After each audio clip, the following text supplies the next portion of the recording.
Good morning, welcome to ask spoken English academy. मी आरती बाके एक नवीन video घेऊन तुमच्या समोर आली आहे. आतापर्यंत आपण 6 टेन्सेस बघितले. Simple tenses, continuous tense. आता आपण बघणार आहे परफेक्ट टेन्सेस. तर first one is present perfect tense. Present perfect tense म्हणजे पूर्ण वर्तमान काळ. आता त्याचं हेडिंगच सांगते की वर्तमान काळामध्ये मी पूर्ण झालो आहे. The action has done. Action संपलेली आहे. कशामध्ये? प्रेझेंट मध्ये. त्याचं स्ट्रक्चर कसं होणार आहे? सब्जेक्ट प्लस हॅव किंवा हॅज हेल्पिंग वर्ब यूज करायचे आहे. वी पी पी म्हणजे वर्ब पास्ट पार्टिसिपल म्हणजे क्रियापदाचं तीसरं रूप आपल्याला यूज करायचं आहे. देन ऑफकोर्स सेंटेन्स कंप्लीट करण्यासाठी ऑब्जेक्ट किंवा कॉम्प्लिमेंट हे आपल्याला लागणारच आहे. ते एंडला येणार आहे आणि त्याचा अर्थ मराठीमध्ये आहे केलो आहे. एखादी क्रिया नुकतीच वर्तमान काळामध्ये पूर्ण झालेली आहे हे सांगण्यासाठी आपण वापरतो प्रेझेंट परफेक्ट टेन्स. प्रत्येक वेळेस केलो आहे असं मराठीमध्ये बोलताना म्हटलं जात नाही. तर काय म्हणतो आपण? केलाय, आलाय, गेलाय, बसलाय, विचारलोय हे आपण शॉर्ट फॉर्म मध्ये घेतो. म्हणजे आहे जे आहे ना तो या क्रियापदांमध्येच मर्ज होतो. म्हणून केलाय, गेलाय, अरे तो आत्ताच गेलाय असं म्हणतो. तो आत्ताच गेला आहे इन द सेन्स तो आत्ताच गेलाय. मी तुला सांगितलंय म्हणजे मी तुला सांगितलं आहे या अर्थाने याचा वापर केला जातो. क्रियापदाचं तिसरं रूप म्हणजेच आहे केलो या अर्थाने. आपण ज्या वर्बचे 6 फॉर्म्स बघितले होते त्याच्यामध्ये आपण हा रकाना बघितलेला आहे की क्रियापदाचं तिसरं रूपाला केलो, गेलो, आलो, बसलो, उठलो असे शब्द येणार आहेत. आणि ह्याचा अर्थ म्हणजे आहे या अर्थाने. आपण ऑलरेडी 6 बेसिक टॉपिक मध्ये हॅव हॅज बघितलेला आहे, त्याचा अर्थ बघितलेला आहे. आणि इथे त्याचं कॉम्बिनेशन झालेलं आहे. हेल्पिंग वर्ब वापरलेले आहेत आपण परफेक्ट मध्ये हॅव हॅज, त्याच्यासोबत आलेलं आहे क्रियापदाचं तिसरं रूप. स्पेसिफिकली इथे या काळामध्ये ना आपण टाइम हा शब्द लिहू शकत नाही पण वापरले जातात. पण टाइम या अर्थाने नाही तर ऍडवर्ब ऑफ टाइम म्हणजे ऍडव्हर्बियल्स म्हणून त्याचे वापर केले जातात. जसं आपण सिंपल प्रेझेंट टेन्स मध्ये टाइम फ्रेम वापरलेला आहे, सिंपल पास्ट टेन्स मध्ये टाइम वापरलाय, फ्युचर मध्ये सुद्धा टाइम वापरला.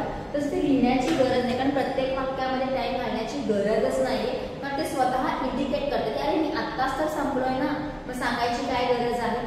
पण काही ठिकाणी आपण ते शब्द यूज पण करू शकतो.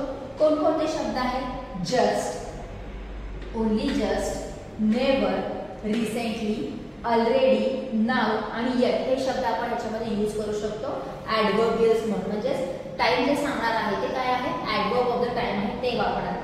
आता नेवर हा ऑफकोर्स निगेटिव्ह सेंटेन्स मध्ये येणार आहे. तसंच येट सुद्धा हा जो शब्द आहे तो क्वेश्चन मध्ये किंवा निगेटिव्ह सेंटेन्स मध्ये आपण यूज करणार आहे. ह्या सेंटेन्स हे जेव्हा सेंटेन्सेस करणार आहे आपण परफेक्ट टेन्सचे त्याच्यामध्ये हे यूज करत असताना तुम्ही आफ्टर सब्जेक्ट, आफ्टर वर्ब किंवा ऍट द लास्ट कुठेही ह्याचा वापर तुम्ही करू शकता. इन द सेन्स क्रिया पूर्ण झालेली आहे, वर्तमानमध्ये झालेली आहे, नुकतीच झालेली आहे हे सांगतोय आपण प्रेझेंट परफेक्ट मध्ये. फक्त थोडेसेच एक्झाम्पल्स मी याच्यामध्ये सांगते जेणेकरून तुम्हाला ही कन्सेप्ट क्लिअर व्हायला पाहिजे. नंतरच्या व्हिडिओमध्ये भरपूर सारे एक्झाम्पल आपण बघणारच आहे. तर rakhi has passed the entrance exam. Rakhi entrance exam pass झाली आहे.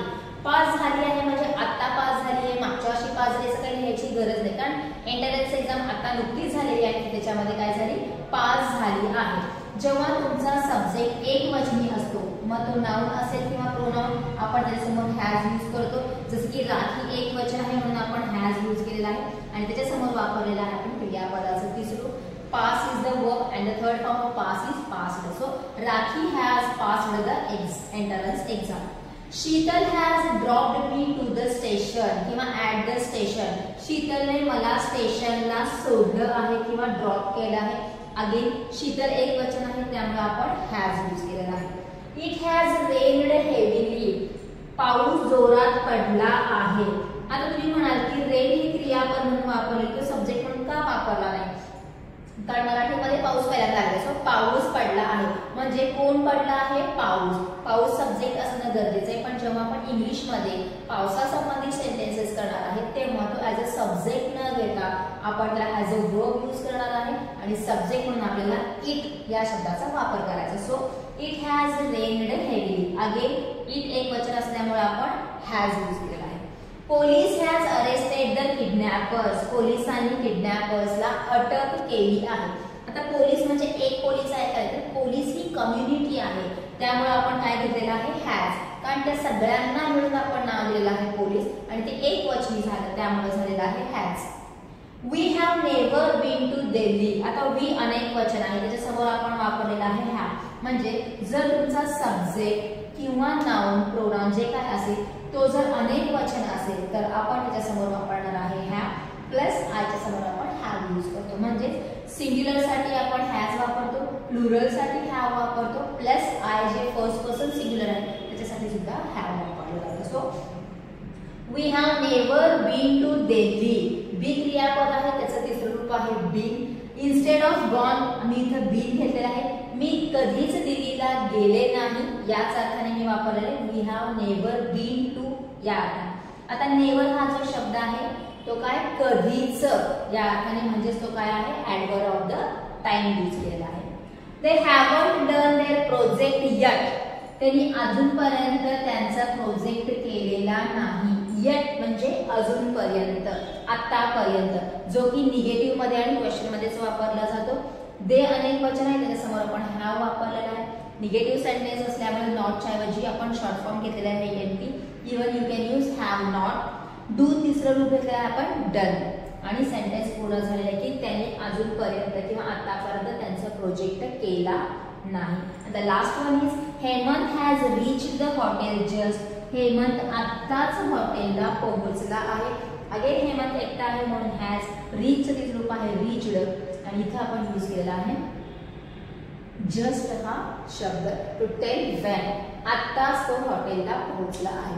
कित्येक वेळा तुमच्या घरी कोणीतरी पाहुणे आलेले असतात आणि त्यांना फक्त चहा सर्व केला जातो आणि तुम्हाला दिला जात नाही, कारण तुम्ही थोड्या वेळापूर्वीच घेतलं असते. पण तुम्ही काय म्हणतात, ते म्हणतात ओ चहा घ्या ना तुम्ही. पण नाही मी आत्ताच घेतलोय.